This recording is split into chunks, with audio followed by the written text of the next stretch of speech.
السلام علیکم، آپ دیکھ رہے ہیں ہو کیا رہا ہے۔ میں ہوں Faisal Abbasi, group editor 92 news. Irshad Ahmed Arif sahab ساتھ ہیں۔ شکریہ ارشاد صاحب آپ کا۔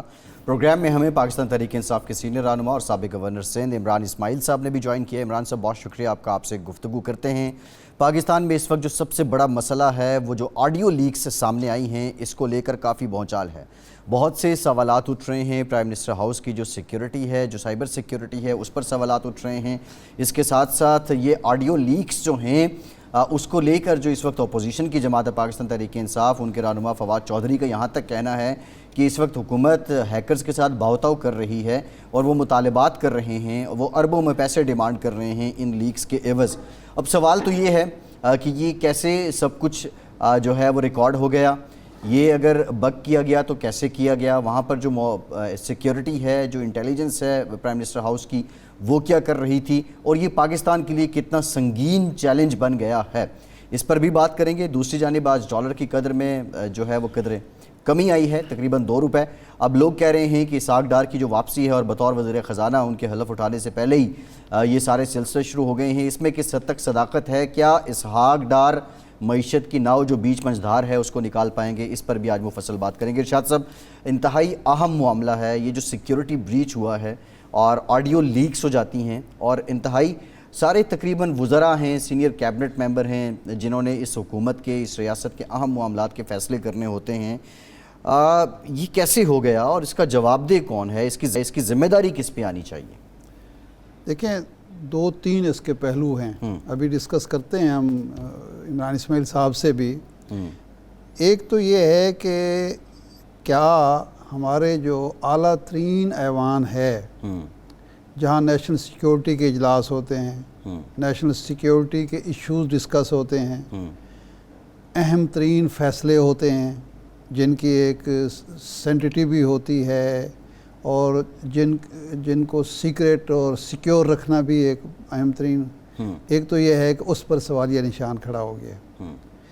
دوسرا یہ ہے کہ کیا یہ کوئی باہر کا ایلیمنٹ ہے یا مقامی طور پر کوئی اس میں سہولت کار ہے، کوئی سہولت کار ہے، اور اس کی سیکیورٹی کلیئرنس کیسے ہوئی، وہ ان اجلاسوں میں کیسے شریک ہوا، اس نے بگنگ کی کوشش کی تو کیسے کر لی، اور ہمارا جو سائبر سیکیورٹی کا ہے سسٹم ہے وہ کیسے ناکام کیا گیا، یا فون ہیک ہوئے منسٹرز کے، اگر فون ہیک ہوئے ہیں وہ بھی ایک پہلو ہے۔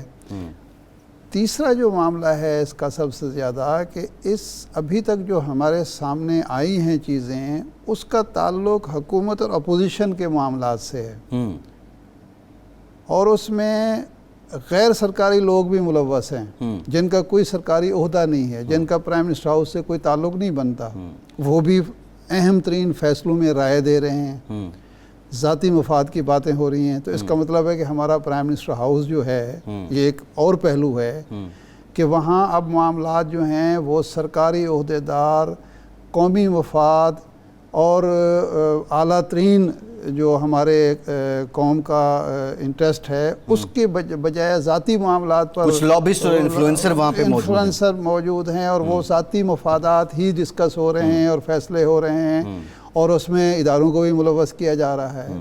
تو یہ ایک انتہائی سنجیدہ معاملہ ہے۔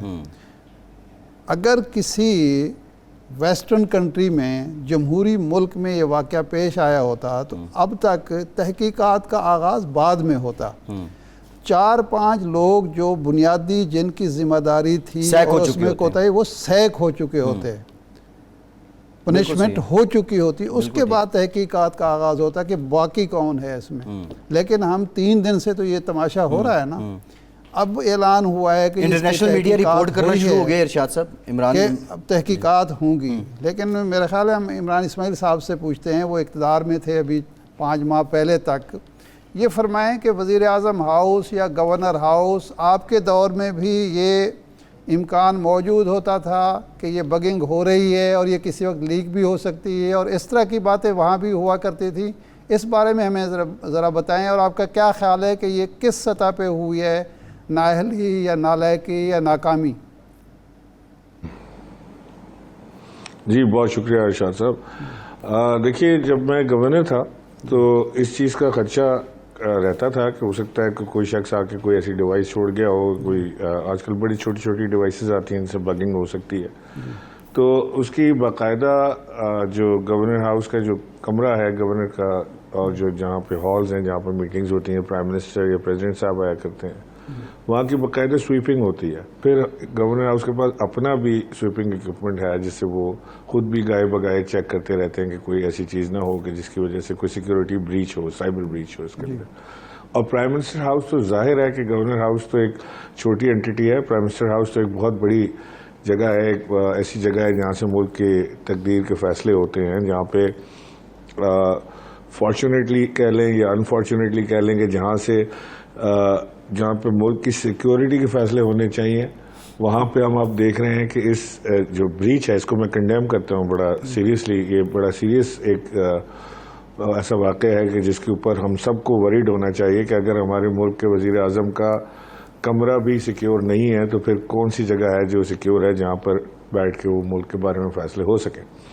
لیکن جو چیزیں باہر آئی ہیں وہ واقعی قابل غور ہیں کہ وہاں تو صرف بیپار ہو رہا ہے, وہاں تو بیپاری بیٹھے ہوئے ہیں. وہ تو بیٹے کا انڈیا سے پلانٹ آ جائے تو وہ بجلی کے لیے, اور وہ اس کی جو وہ ہے سوسائٹی ہے یا کیا ہے, وہاں پہ بجلی پرووائڈ کر دی جائے, اور گاڑیاں کیسے آ جاتی ہیں, وہ ساکھدار اس کے ایکسپرٹ ہیں, وہ آ کے بتائیں گے.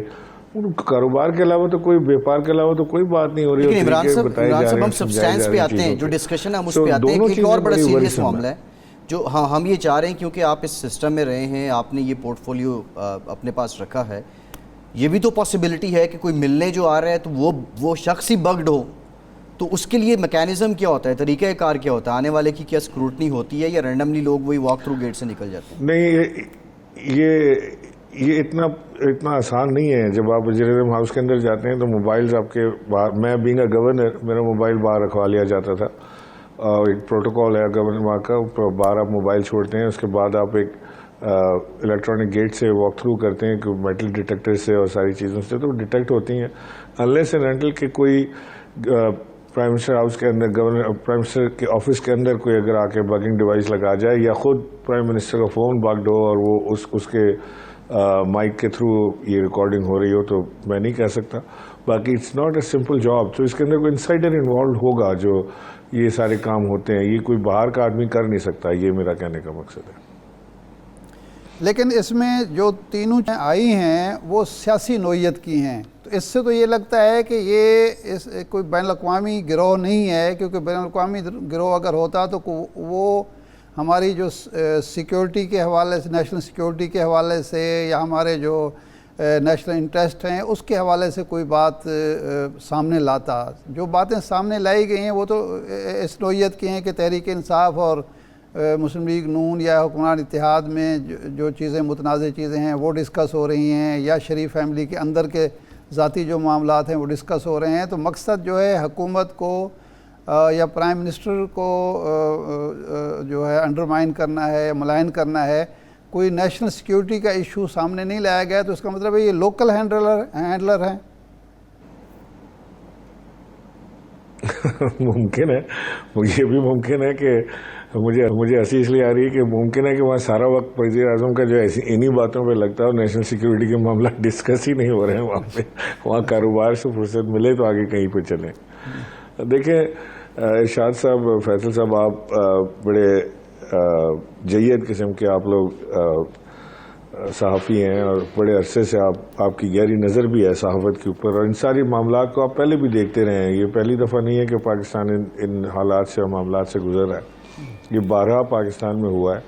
اور ہاں, پہلی دفعہ جو چیز ہوئی وہ یہ ہے کہ کسی شخص نے اتنی ریزسٹنس دی ہے جو آج سے پہلے پاکستان کی تاریخ میں دیکھنے کو نہیں ملی, اور اس ریزسٹنس کے نتیجے میں نئی چیزیں ایسی سامنے آ رہی ہیں جو شاید پہلے نہیں ہوئی. لیکن جو سٹوری ہے حکومت کو برطرف کرنا, اور وہ اس کے پیچھے سازش کا عنصر ہونا, اور وہ ساری چیزیں تو ہمارے سامنے ہیں, ہم نے دیکھی ہیں پہلے بھی اور اب بھی ہم دیکھ رہے ہیں ان چیزوں کو. لیکن یہ جو اس وقت قومی موومنٹ ایک عمران خان لے کر چلے ہیں، جس طرح لوگ ان کے ساتھ کھڑے ہوئے ہیں اور جس طرح سے انہوں نے اب 52 جلسے وہ کر چکے ہیں جب سے ان کو ہٹایا گیا اس کے بعد سے، اور ہر جلسہ پچھلے جلسے سے بڑھ کر بڑا جلسہ ہوتا ہے، تو اس کا ایک الگ امپیکٹ اور ایک پریشر اس حکومت پر بھی ہے اور اس کے ہینڈلرز پر بھی ہوتا ہوگا. تو لہٰذا میں سمجھتا ہوں کہ اب یہ جو چیزیں انفولڈ ہو رہی ہیں، جس طرح سچویشن انفولڈ ہو رہی ہے، یہ ایک الارمنگ سچویشن بھی ہے، اور جو ہماری اس وقت جیسی بھی یہ حکومت ہے اس کے لیے تو انتہائی ایک تشویشناک سچویشن ہے کہ ان کی اگر جو سب سے موسٹ سیکیورڈ اور سیف جگہ جو سمجھی جاتی ہے وزیر اعظم ہاؤس، وہی اگر سیکیور نہیں ہے تو یہ ان کی نااہلی بھی ہے، ان کی نااہلی ہے حکومت کی، میں سمجھتا ہوں، اور کسی کی میں طرف اشارہ نہیں کر رہا، ان کی نااہلی ہے اور ان کی یہ بڑی بیوقوفی ہے کہ ان کی اس جگہ پہ جہاں سے پاکستان کی بقا کے فیصلے ہوتے ہیں وہ سیکیور نہیں رہی ان کے آنے کے بعد سے. میرا خیال ہے کہ جب تک عمران خان وہاں پر تھے تو اس کی ایک بڑی سیکیور اس جگہ کو سمجھا جاتا ہے اور وہاں پر بیٹھ کے بڑے بڑے فیصلے وہاں پر ہوتے ہیں.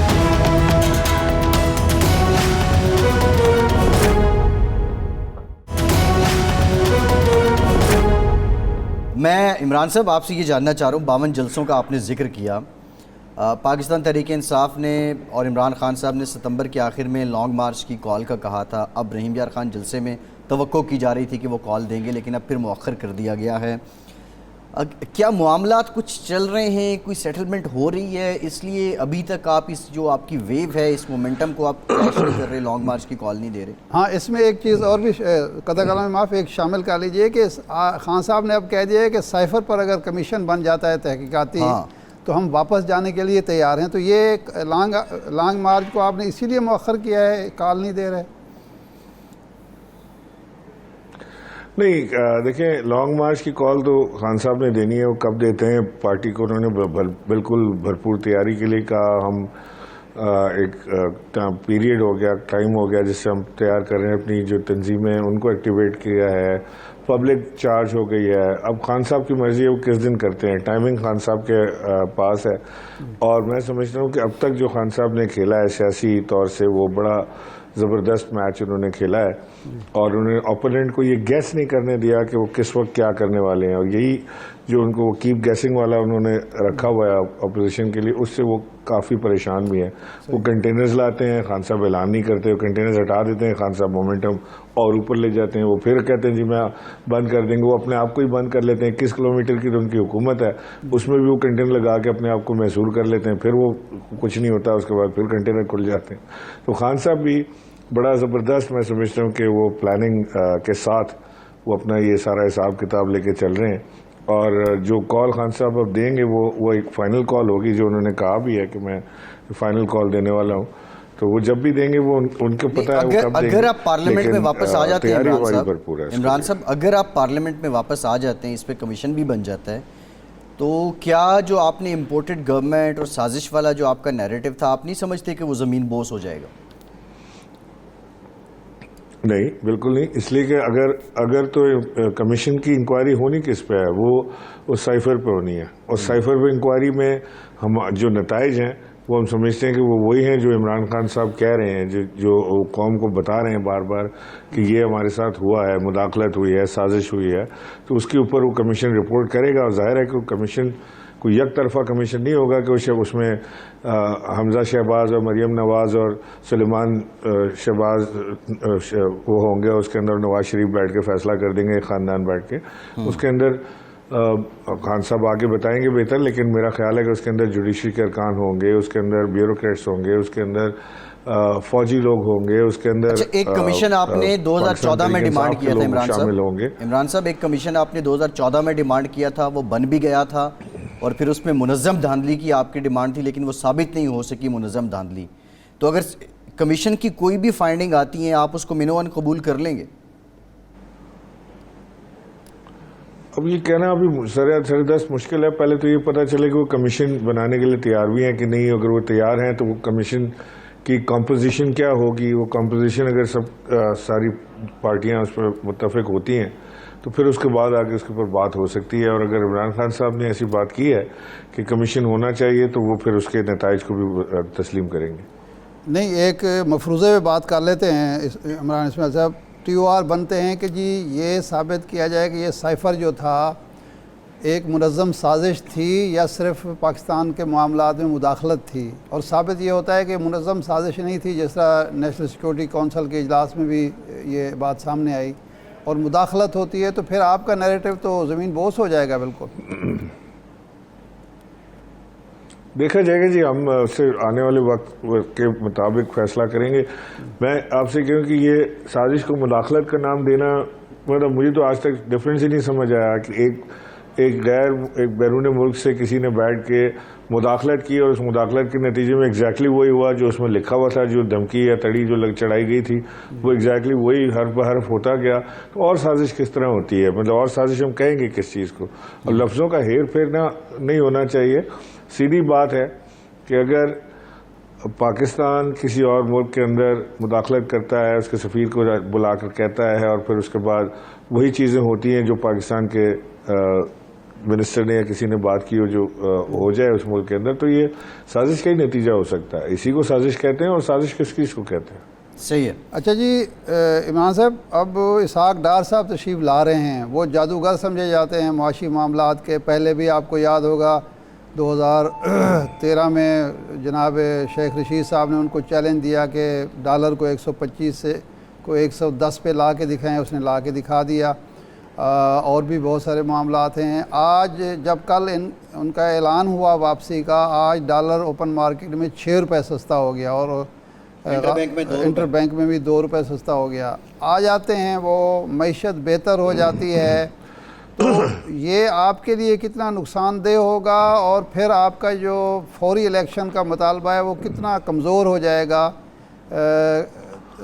اس حوالے سے کوئی آپ نے کیلکولیٹ کیا؟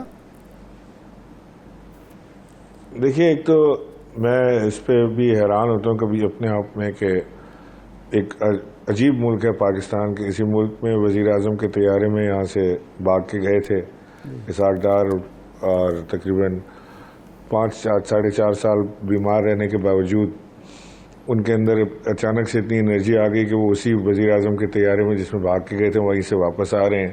ایبسکانڈر بھی رہے، وہ ملزم بھی رہے، ان کے اوپر جو دفعیں بھی لگیں، اور وہ اچانک سے اب ساری چیزیں معاف ہونا شروع ہو گئیں اور وہ واپس آئیں گے اور آ کے وہ وزیر خزانہ بھی بن جائیں گے. اور ان کی جو جادوگری ہے، ڈارونامکس جس کو ہم کہتے ہیں، وہ پچھلی دفعہ بھی یہی تھی جس کا آپ نے ذکر کیا کہ 125 سے 110 پر لائے تھے. تو وہ پاکستان کے جو ریزروز ہیں ڈالر میں، دیکھیں نا، یہ تو ڈیمانڈ میں سپلائی ہے نا. ڈالر شارٹ ہوگا، مہنگا ہوگا، ڈالر وافر مقدار میں ہوگا، سستا ہوگا. وہ انہوں نے پمپ کیا بازار میں، جس کی قیمت آج بھی ہم چکا رہے ہیں. اور آج بھی یہی ہوا ہے کہ جب ان کے آنے کا اعلان ہوا تو ان کی خواہش کے مطابق کہ بادشاہ حضور تشریف لا رہے ہیں تو ان کی خوشی میں، ان کے آنے کی خوشی میں ڈالر پمپ کر دیا جائے. تو آج مارکیٹ میں ڈالر پمپ ہوا ہے. آج ڈالر مارکیٹ میں پمپ ہونے کی وجہ سے ڈالر کے ریٹ نیچے آئے ہیں. لیکن عمران صاحب، یہ پمپ کون کرتا ہے؟ حکومت پاکستان کرتی ہے. حکومت پاکستان کرتی ہے اسٹیٹ بینک کے تھرو. اور کس طرح ہوتا ہے؟ یہ کوئی آدمی جا کے لے آ کے تو نہیں بازار میں ڈال دیتا. نہیں، دیکھیں ان سے تو ایک لابی بھی مشروط ہے نا کہ کاروباری لوگ بھی ان کو سپورٹ کرتے ہیں. کیا وہ بھی اس میں شراکت دار ہیں؟ سوری، دوبارہ بتائیے. میں کہہ رہا ہوں اسحاق ڈار صاحب سے تو حوالہ دیا جاتا ہے کہ کاروباری لوگوں کا بھی ان پہ بڑا اعتماد ہے، ایک باضابطہ کاروباری لابی انہیں سپورٹ کرتی ہے. تو کیا وہ بھی اس عمر میں ان کا ساتھ دے رہے ہوتے ہیں؟ نہیں، کاروباری لابی تو ہر اس کو سپورٹ کرتی ہے کہ جہاں سے ان کے کاروبار میں بہتری آئے. کاروباری لابی عمران خان کو بڑا زبردست سپورٹ کری تھی جب عمران خان حکومت میں تھے. میرے پاس گورنر ہاؤس آتے تھے، ملتے تھے، سب اپنے خوشی کا اظہار کرتے تھے. وہ بتاتے تھے کہ انہوں نے پچھلے 10 سال میں اتنا نفع نہیں کمایا جتنا انہوں نے عمران خان کی حکومت میں 2 سال میں 3 سال میں کما لیا. مفتاح صاحب کے لیے کیوں پمپ نہیں کیا گیا؟ کاروباری بیٹھے ہیں. مفتاح صاحب کے دور میں تو یہ پمپنگ نہیں ہوئی. IMF آڑے آتا تھا، اب IMF نہیں روکے گا. نہیں، یہ زیادہ سسٹین نہیں کر سکیں گے. یہ تو ان کے آنے کی خوشی میں نہیں ہوتا تھا. پرانے زمانے میں بادشاہ حضور آتے تھے تو اشرفیاں اچھالی جاتی تھیں. یہ وہ اشرفیاں پھینک رہے ہیں، ساری زندگی تو نہیں پھینک سکتے وہ اشرفیاں. تو تھوڑی سی پھینکی ہیں اس کے نتائج آ جائیں گے, وہ اشرفیاں ختم ہو جائیں گی. ہمارے پاس اشرفیاں ہیں کہاں بانٹنے کے لیے اب؟ Now we don't have those that kind of liberty. So میرا نہیں خیال کہ یہ اسحاق ڈار آ کے کوئی بہت بڑا ڈفرینس کریں گے, کیونکہ میں یہ سمجھتا ہوں کہ مفتاح اسماعیل اسحاق ڈار کے ہی ماؤتھ پیس رہے ہیں. وہ وہی کرتے رہے ہیں جو اسحاق ڈار نے کہا تھا, کہتے رہے. اب جو اسحاق ڈار صاحب آ رہے ہیں, یہ آپ یہ نہ سمجھیں کہ یہ فائنانس منسٹر آ رہے ہیں, آپ یہ سمجھیں کہ یہ اکنامک منسٹر آ رہے ہیں, جس میں وہ تیل کے پرائسز وہ کنٹرول کریں گے, وہ ملک کی اکانومی کو وہ دیکھیں گے, ملک کی ساری سچویشن کو, پولیٹیکل سچویشن کو وہ دیکھیں گے, وہ فائنانس کو وہ دیکھیں گے.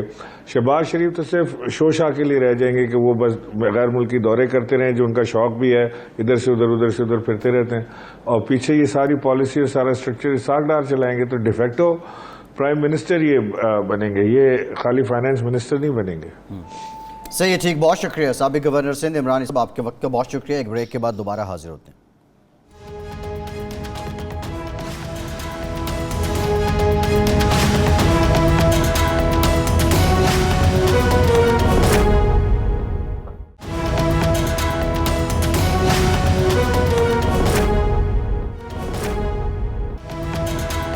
بریک کے بعد ایک بار پھر سے آپ کا خیر مقدم کرتے ہیں. ہمیں جوائن کیا ہے مسلم لیگ نون کے سینئر رہنما اور وفاقی وزیر برائے تعلیم رانا تنویر صاحب نے. رانا صاحب, thank you very much for your time. Rana صاحب, آپ کی طرف آتے ہیں.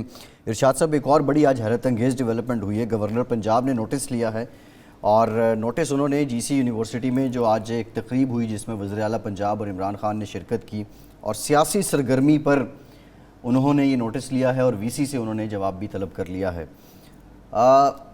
پاکستان میں تعلیمی اداروں میں سیاسی سرگرمیوں کی تاریخ کیا ہے, اور یہ سیاستدان جو بہت نامی گرامی لوگ رہے ہیں, اسٹوڈنٹس یونینز کا, کالجز کا, یونیورسٹیز کا, ان کو بنانے میں کیا کردار رہا ہے؟ دیکھیں, یہ گورنر صاحب بادشاہ آدمی ہیں, انہیں یہ نوٹس نہیں لینا چاہیے, اور یہ بات تنقید کی بنتی نہیں ہے. ہمارے جو تعلیمی ادارے ایک دور میں باقاعدہ بار روم اور پنجاب یونیورسٹی, قائد اعظم یونیورسٹی اسلام آباد, انجینئرنگ یونیورسٹی اور جو کراچی یونیورسٹی, یہ باقاعدہ جمہوری قوتوں کے, سیاسی قوتوں کے ایک قلعے ہوا کرتے تھے. ایوب خان کے دور میں جب پابندیاں لگتی تھی سیاسی سرگرمیوں پر, ایون ضیاء الحق کے دور میں, مشرف کے دور میں, تو ہمارے سیاستدان, ہماری طلباء تنظیمیں ان کو مدعو کرتی تھیں, وہاں ڈسکشنز ہوتی تھیں. مولانا مودودی, ایئر مارشل اصغر خان, خان عبد الولی خان, اس طرح کے بڑے بڑے لیڈر جو ہیں, میاں ممتاز خان دولتانہ. اسی کا نتیجہ تھا کہ ان یونیورسٹیوں سے احسن اقبال جیسے لوگ, جاوید ہاشمی جیسے لوگ, حسین حقانی جیسے لوگ, طالب علم رہنما, سیاسی اختلاف ہو سکتا ہے ان کے نقطہ نظر سے, لیاقت بلوچ, جہانگیر بدر, فرید پراچا, یہ لوگ انہی یونیورسٹیوں سے نکلے, کیونکہ وہاں ایک سیاسی تربیت بھی ہو رہی ہوتی تھی. جب ہم نے سیاسی سرگرمیوں پر پابندی لگائی, یونینوں پر پابندی لگائی, منشیات کا کلچر آیا, کلاشنکوف کا کلچر آیا, لڑائیاں جھگڑے شروع ہو گئے, اور وہ ماحول جو ایک نرسری ہوتی تھی سیاست کی, جمہوریت کی, وہ ہم نے خود بند کر دی. آج اگر عمران خان وہاں چلے گئے, مریم نواز صاحبہ نے جب کیریئر کا آغاز کیا ہے, پولیٹیکل کیریئر کا, وہ کنیڈ کالج میں گئیں پہلے, پھر پنجاب یونیورسٹی میں ان کا خطاب ہوا, لیپ ٹاپ وہاں اسکیم جو تھی وہاں سے آغاز ہوا. یہ حیران کن ہے نوٹس بڑی عجیب و غریب بات ہے کہ یہ کون سی ایسا کام ہو گیا ہے کہ آپ نے اس کا نوٹس لے لیا. رانا صاحب سے پہلے اسی پہ رائے لے لیتے ہیں. رانا صاحب سے میرا خیال نہیں, رانا صاحب سے ہم زیادہ امپورٹنٹ ایشو ہے ڈسکس کرتے ہیں. یہ جو سیکیورٹی بریچ ہوئی ہے رانا صاحب, اس حوالے سے ہم ذرا بریف کیجئے کہ پرائم منسٹر ہاؤس اگر محفوظ نہیں ہے, اور ہمارا سائبر سیکیورٹی سسٹم جو ہے وہ اتنا ویک ہے کہ 140 گھنٹے کی کنورسیشن ہے مختلف, وہ ساری نکل جاتی ہیں, اور پھر سنا ہے کہ اربوں روپے مانگے جا رہے ہیں کہ جی دیں تو آپ کے حوالے کریں گے. تو آپ اس کو کس نقطہ نظر سے دیکھتے ہیں, اور ابھی تک کیا کارروائی ہوئی ہے حکومت کی طرف سے؟ دیکھیں ارشاد صاحب, پہلے تو جو آپ نے بات کی ہے جی سی یونیورسٹی کی, میرا تو خیر وہ کالج ہے, میں 6 سال وہاں پڑھا ہوں, اور وہیں سے میں نے ماسٹرز کیا اکنامکس میں. لیکن مجھے وہ ڈسپلن یا وہ چیزیں اب نظر نہیں آتی جس طرح اس کا ایک نام تھا ایشیا کا بیسٹ انسٹیٹیوشن تھا ایجوکیشن کا. لیکن آج جو حالات ہیں اور مجھے تو کہتے ہیں کہ کچھ وائس چانسلر کی وجہ سے خرابی ہوئی ہے. لیکن جو آپ بیک گراؤنڈ بتا رہے ہیں اس پہ میں نے اس لیے بات آپ نے اس کو غیر ضروری یا کم اہمیت والی ٹاپک ڈکلیئر کر دیا, لیکن میں نہیں سمجھتا. دیکھیں وہ جو آپ بتا رہے ہیں ایکٹیویٹی وہ یونینزم تھی, اسٹوڈنٹ یونین ہوتی تھیں اور وہاں الیکشن ہوتے تھے, ایک ایکٹیویٹی ہوتی تھی, چاہے وہ جمعیت علماء اسلام ہو یا ہمارے جنرل کالج میں ہمارے تو ویسے ہی 2 گروپس ہوتے تھے, کسی پارٹی بیس پہ نہیں ہوتے تھے کہ جی یہ فلاں پارٹی ہے. کچھ جو ہمارے پولیٹیکل لیڈرز تھے وہ یوز بھی کرتے تھے اسٹوڈنٹس کو مختلف ایجوکیشن کے حوالے سے اور ان کو اپروچ کرتے تھے جو وہاں پہ لیڈر ہوتے تھے یا کچھ اسٹوڈنٹس ہوتے تھے, چاہے تاشقند کا جس طرح مسئلہ تھا اس پہ جس طرح لوگوں کو اسٹوڈنٹ کو لائے گئے. لیکن یہ جو بات ہے یہ بڑی ڈیفرنٹ ہے بات کہ ایک vice chancellor, sitting vice chancellor وہاں پہ ایک ایسے بندے کو بلا رہا ہے چیف گیسٹ جو کہ کسی بھی پبلک آفس ہولڈ نہیں کر رہا, وہ نہ وہ ایجوکیشن منسٹر ہے, نہ وہ پرائم منسٹر ہے, نہ وہ چیف منسٹر ہے, وہ کوئی اس کی ایسی کیپیسٹی نہیں سوائے کہ وہ ایک پولیٹیکل پارٹی کا ہیڈ ہے, اور اسے موقع فراہم کر رہا ہے اسٹوڈنٹس کو بلا کے کہ یوتھ کے حوالے سے کہ یوتھ, اور پھر اس کو ڈکلیئر کر رہا ہے کہ یہ آپ لیڈر ہیں, میں زیادہ حائل نہیں رہنا چاہتا, آپ اشتیاق ہوگا آپ کو سننے کو, وہ آپ وہ سنیں. تو میں دس از ٹوٹلی ایک ڈفرینٹ پرسپیکٹو بات ہو رہی ہے. میں سمجھتا ہوں نوٹس ٹھیک لیا ہے انہوں نے, اور میں بھی اس کا نوٹس میں نے لیا ہے, جو ٹی وی پہ تو نہیں چلا لیکن میں نے نوٹس لیا ہے بڑا سخت, اور اس پہ ضرور کوڈ آف کنڈکٹ جو ہے وائس چانسلر کا یا جو رولز ہیں یا ریگولیشن ہے یا لا ہے یا ان کا اوتھ ہے وہ سے ڈیویٹ کیا ہے. اس وقت جو وائس چانسلر صاحب ہیں جی سی کے یونیورسٹی کے, وہ جو بات آپ کر رہے ہیں وہ ڈیفرنٹ ہے. ہاں وہ ایک ہیلدی ایکٹیویٹی ہے, وہاں پہ اگر لوگوں کو موقع ملے تو وہاں سے لیڈرشپ جو آپ نے کچھ لوگوں کا بتایا, بھی میرے ٹائم پہ بھی ادھر یہ لوگ تھے ہمارے زمانے میں, خیر اس طرح گورنمنٹ کالج سے نہیں لیکن جوید آسمی پنجاب یونیورسٹی میں تھا, یا جنگیر بدر تھا, یا یہ لوگ جو آپ آصر اقبال یونیورسٹی میں تھے بعد میں, لیکن یہ لوگ ہوتے تھے. بعد میں جب بین لگ گیا رانا صاحب معذرت کے ساتھ, جب مریم نواز صاحبہ نے کنیر کالج میں خطاب کیا تھا, پنجاب یونیورسٹی میں خطاب کیا تھا, وائس چانسلر ہی نے بلایا تھا, تو اس وقت ان کے پاس کوئی وہ آفس ہولڈ نہیں کر رہی تھیں, کوئی سرکاری حیثیت نہیں تھی, لیکن وہ وہاں گئیں, انہوں نے خطاب کیا, تو ان کی تو سمجھو کیا کہنا چاہیے کہ رونمائی ہی 2 تعلیمی اداروں سے ہوئی, یونیورسٹیز سے ہوئی. نہیں بات آپ کی جو ہے نا وہ دیکھیں وہ اس طرح نہیں تھے کہ کوئی پروموٹ کرنے گئی تھی اپنے پی ایم ایل این کے پلیٹ فارم سے, انہوں نے کہا کہ جی آپ آگے آئیں پڑھیں یا ایسے کریں. میں سمجھتا ہوں یہ جو بات آپ کر رہے ہیں وہ ایک لیپ ٹاپ اسکیم کا انٹروڈکشن کے لیے اگر میں بعض اوقات نہیں جاتا تو میں اسکول میں اپنے بہاف پہ کسی کو بھیج دیتا ہوں کہ یار یہ لیپ ٹاپ تقسیم آپ کر رہے ہیں, میرے پاس ٹائم نہیں ہے. تو میں سمجھتا ہوں وہ تھوڑی ڈفرینٹ چیز ہے. لیکن اگر آپ ایک ایسی پلیٹ فارم دیں جہاں پہ جو تقریر ہو, وہاں پہ سارا ڈسکس ہو, سیاست ڈسکس ہو, اور دوسرے بندے کو برا بلا کہا جائے اور کچھ چیزوں کا اس کو برانڈ کر کے ہماری چیزیں وہی جو. لیکن رانا صاحب, ڈاکٹر اصغر زیدی صاحب کا اس پہ رد عمل آیا ہے, انہوں نے کہا کہ کچھ چھوٹی ذہنیت رکھنے والے لوگ میرے خلاف کارروائی کی باتیں کر رہے ہیں, اور آکسفورڈ میں بھی حکومت اور اپوزیشن کے لوگوں کو بلایا جاتا ہے, وہ یہ دلیل دے رہے ہیں اپنے فیل کی. نہیں, ہمارے یہاں پنجاب یونیورسٹی میں ہوتا رہا ہے, ایسے ڈیبیٹ ہوتی رہی ہیں, جب دونوں طرف سے بھی ہوتے تھے, یک طرفہ طور پر بھی ہوتے تھے. دونوں طرف والا بات جو ہے نا, دیکھیں نا وہ اپنا اپنا نقطۂ نظر پیش کرتے ہیں. اس طرح نہیں کہا جاتا کہ یہ بہت بڑا لیڈر ہے, یہ ہمارے لیڈر ہیں. یہ وائس چانسلر کے یہ وہ فورم نہیں تھا. انہوں نے جو اس کا ٹاپک رکھا وہ بھی ایک یوتھ کو پروموٹ کرنے کے لیے, جس طرح اس کا ایک یوتھ پہ ہے عمران خان کا, تو کل کو اتنا بڑا اسی طرح کا بلائیں پروگرام بنائیں اور دوسرے لوگوں کو موقع دیں سب کو. نہیں, اس کا مطلب ہے رانا صاحب کہ اعتراض آپ کو بلانے پر نہیں ہے, اس کو بڑا لیڈر کہنے پر یا یہ کہنے پر کہ جی میں اس میں حائل نہیں ہونا چاہتا, یہ اعتراض ہے. نہیں, آپ ذرا سنیں میرا شاہ صاحب, آپ نے ساری بات نہیں سنی. میں معذرت کے ساتھ, زیدی صاحب ایجوکیشنسٹ ہیں, لیکن ان کو ان چیزوں میں نہیں پڑھنا چاہیے. وہ اس اینگل سے اگر میں بات کروں گا تو میرا لمبی ہو جائے گی. صحیح. ان کو تو میرا 2-3 مہینے رہ گئے ہیں شاید ان کی جو ٹائم ہے وہ ایکسپائر ہونے میں. ٹھیک. اور آپ میرا حال ودن لائن سمجھ گیا ہوں گے کہ اس کو بلانے کی کیا کیوں پنجاب کو کہ نہیں آگے کسی کو لگانا ہے VC.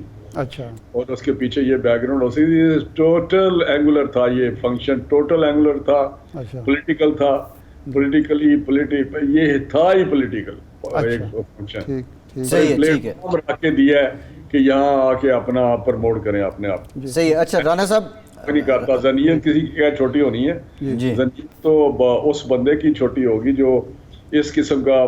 دیکھیں ایجوکیشنسٹ جو ہیں وہ چیزوں سے باپ ہونا چاہیے, بالا تر ہونا چاہیے.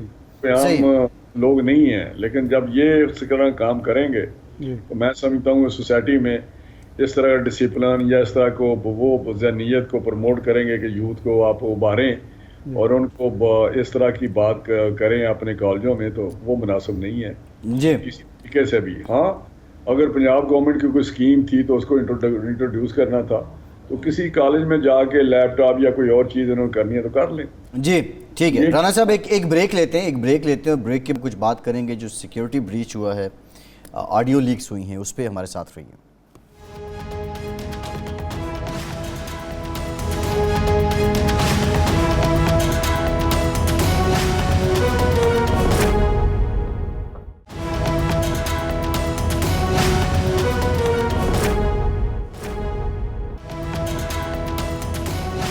بریک کے بعد ایک بار پھر سے آپ کو خوش آمدید کہیں گے. رانا تنویر صاحب ہمارے ساتھ موجود ہیں. رانا صاحب, آڈیو لیکس کا معاملہ ہے, وزیر اعظم نے نیشنل سیکیورٹی میٹنگ بھی بلا لی ہے, لیکن اب تک آپ نے کس حد تک کارروائی کی ہے, اس کا ذمہ دار کون ہے؟ اور یہ تو بہت سنگین معاملہ ہے کہ PM ہاؤس کی سیکیورٹی پہ اب ایک واضح کویسچن مارک ہے. اس میں کوئی شک نہیں فیصل صاحب کہ یہ دس از ویری انفارچونیٹ, یہ بڑی بدقسمتی ہے کہ جس طرح اب ہماری سوسائٹی میں یہ چیز گھس گئی ہے, یہ لیکیج اور آڈیو لیکس, اور روزانہ کوئی نہ کوئی چیز دیکھتے ہیں. لیکن جب پرائم منسٹر آفس کی یا پرائم منسٹر ہاؤس سے اس قسم کی چیز آئے تو پھر تو بالکل ہی میں سمجھتا ہوں کہ بہت سارے کویشچن کھڑے ہو جاتے ہیں. تو وہ جب چیز یہ سامنے آئی تو ڈیفینیٹلی اس پہ پروب کا تو کہہ دیا ہے, اور انشاءاللہ چیزیں سامنے آ جائیں گی. جو ذمہ داران ہیں وہ سامنے آئیں گے, یہ کس طرح کرتے ہیں اور یا کیوں یہ سارا کچھ ہوا ہے, کس وجہ, کس نے یہ سارا وہاں پہ کیا ہوا ہے. دیکھیں ابھی میں ایک جگہ رہ رہا ہوں, اگر کوئی اس قسم کی حرکت ہوتی ہے تو مجھے تو نہیں پتا, انلیس کہ سامنے کوئی چیز آئے پھر اس کی انکوائری کی جائے. تو اگر کوئی اس میں ایجنسی انوالو ہے تو اس کا بھی پتہ چلنا چاہیے. اگر کوئی انڈیویجول انوالو ہے یا افسر کوئی انوالو ہے جو اس وقت وہاں پہ کام کر رہے ہیں, یا عملہ کوئی انوالو ہے تو اس کا پتہ چلے گا. یا اس سے بھی کہ جب سے عمران خان وہاں پہ رہ رہے تھے, جاتے جاتے وہاں پہ کوئی چیز ایسی ہو گئی ہے, تو یہ ساری چیزیں میرا حال ہے اب انکوائری ہو رہی ہے تو پتہ چل جائے گا. رانا صاحب دو پہلو ہیں اس کے. ایک تو یہ ہے کہ جو لوگ یہ کام کر رہے ہیں یہ ان کا تو ذمہ داری فکس ہونی چاہیے, انکوائری ضروری ہے, لیکن پرائم منسٹر ہاؤس کو محفوظ رکھنا, سیکیور رکھنا, وہاں کی کنورسیشن کو سیکیور رکھنا جن کی ذمہ داری ہے ان کا تو سب کو پتہ ہوگا نا, پرائم منسٹر کو بھی پتہ ہوگا, باقی کو بھی پتہ ہوگا. ان کے خلاف تو کارروائی فوراً ہو جانی چاہیے. جن کی قانونی ذمہ داری تھی ان کے خلاف ایک اخلاقی ذمہ داری پوری نہ کرنے پر ان کے خلاف تو کوئی تحقیقات کی ضرورت نہیں تھی. وہ بھی کچھ نہیں ہوا ابھی تک. نہیں میرے خیال ہے یہ چیز ایشو سامنے آیا ہے ارشاد صاحب, بات پھر آپ کی بات درست ہے جی, لیکن میرا خیال ہے ہسٹری ایکشن جو ہے نا جی, وہ ان چیزوں پہ اس کی ڈیپتھ تک جانا چاہیے اور فوراً بجائے کسی کے خلاف ایکشن لیں. جی, اور چیز اگر اس سے بھی زیادہ سیریس نکل رہی ہو جی, تو یہ میرا حال ہے بعض اوقات جو آپ بات کر رہے ہیں جو ذمہ دار وہاں لوگ ہیں جی, ان کو بھی کوئی میں سمجھتا ہوں کہ ایسی اب چیزیں آ رہی ہیں, ٹیکنالوجی ہے کہ ان سے بھی بالا یہ چیزیں ہو جاتی ہیں. لیکن ہمیں پتہ چلنا چاہیے ہے کیا, میرا ساری چیزیں آپ کے سامنے آ جائیں گی ایک بالکل تفصیل سے کہ اصل میں یہ معاملہ ہے کیا اور کس طرح یہ ہوا ہے. تو میرا ہمیں انتظار کرنا چاہیے. اب ہر طرف سے کنڈیمنیشن آ رہی ہے, چاہے کوئی بھی ہے, چاہے وہ اپوزیشن ہے یا ہم ہیں یا آپ لوگ ہیں, میڈیا ہے, کہ PM ہاؤس یا PM آفس اگر محفوظ نہیں ہے تو اس پہ بہت کویشچن کھڑے ہو رہے ہیں.